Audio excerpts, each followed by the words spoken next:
ನಮಸ್ತೆ ಸ್ನೇಹಿತರೆ, ಇವತ್ತು ಕೆಸೆಟ್ 2024 ನವೆಂಬರ್ ಅಲ್ಲಿ ನಡೆದಂತಹ ಎಕ್ಸಾಮ್ ನ ರಿಸಲ್ಟ್ ಅನೌನ್ಸ್ ಆಗಿದೆ. ಸೊ ಯಾವ ಸಬ್ಜೆಕ್ಟ್ ಎಷ್ಟು ಕಟ್ ಆಫ್ ಅಂತ ಬಿಟ್ಟಿದ್ದಾರೆ ನೀವು ನೋಡ್ಕೊಬಹುದು.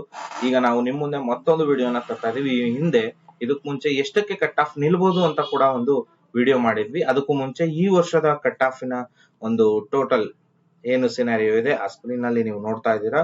ಇಟ್ಸ್ ಲೈಕ್ GM ಬಂದ್ಬಿಟ್ಟು ನಮ್ಗೆ 164 ಗೆ ನಿಂತಿದೆ.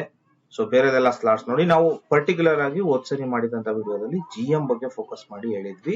ಸೊ ಎಷ್ಟಕ್ಕೆ ಕಟ್ ಆಫ್ ನಿಲ್ಬಹುದು ಅದು ಇಂಗ್ಲಿಷ್ ನಲ್ಲಿ ಅಂತ ಹೇಳಿದ್ವಿ. ಸೊ ಅದನ್ನ ಈಗ ನೋಡೋದಾದ್ರೆ ಈ ಸರಿ 164 ಗೆ ನಿಲ್ಸಿದ್ದಾರೆ. ಸೊ ಲಾಸ್ಟ್ ಅಲ್ಲಿ ನಾವೇನ್ ಹೇಳಿದ್ವಿ, ಲಾಸ್ಟ್ ಟೈಮ್ ಏನಾಗಿತ್ತು ಅಂತ ನೋಡೋಣ ಈಗ. ಸೊ ನೋಡಿ, ನಾವು ಲಾಸ್ಟ್ ಟೈಮ್ ನಾವು ಗೆಸ್ ಮಾಡಿದಾಗೆ ಇದು ನಾವು ಮುಂಚೆ ಗೆಸ್ ಮಾಡಿದಂತದ್ದು. So number of candidates attend 6578 ಅಂತ ಹೇಳಿದ್ವಿ. 6% ತಗೊಂಡ್ರೆ 376 ಅಂತ ಹೇಳಿದ್ವಿ. ಹಾಗೆ 40% ಎಲಿಜಿಬಿಲಿಟಿ ತಗೊಂಡ್ರೆ 40% ಆಫ್ ದ ಮೆಂಬರ್ಸ್ ಅಂತ ತಗೊಂಡ್ರೆ GM ಅಲ್ಲಿ ಅದು 166 ಗೆ ನಿಲ್ಲುತ್ತೆ ಅಥವಾ 168 ಗೆ ನಿಲ್ಲುತ್ತೆ ಅಂತ ಹೇಳಿದ್ವಿ.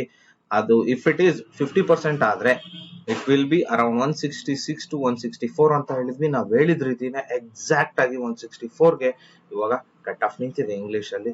ಸೊ ಹೋಪ್ ಯಾರ್ಯಾರೆಲ್ಲ ಎಲಿಜಿಬಲ್ ಆಗಿದ್ದೀರಾ ಅವ್ರಿಗೆಲ್ಲ ಕಂಗ್ರಾಟ್ಸ್ ಹೇಳ್ತಾ, ಈ ವಿಡಿಯೋನ ನಿಮ್ಗೆ ಇಷ್ಟ ಆದ್ರೆ ಲೈಕ್ ಮಾಡಿ, ಸಬ್ಸ್ಕ್ರೈಬ್ ಮಾಡಿ, ಹಾಗೆ ಒಂದು ಕಾಮೆಂಟ್ ಅನ್ನು ಮಾಡಿ ಅಂತ ಕೇಳ್ಕೊಂತ. So thank you everyone and all the best.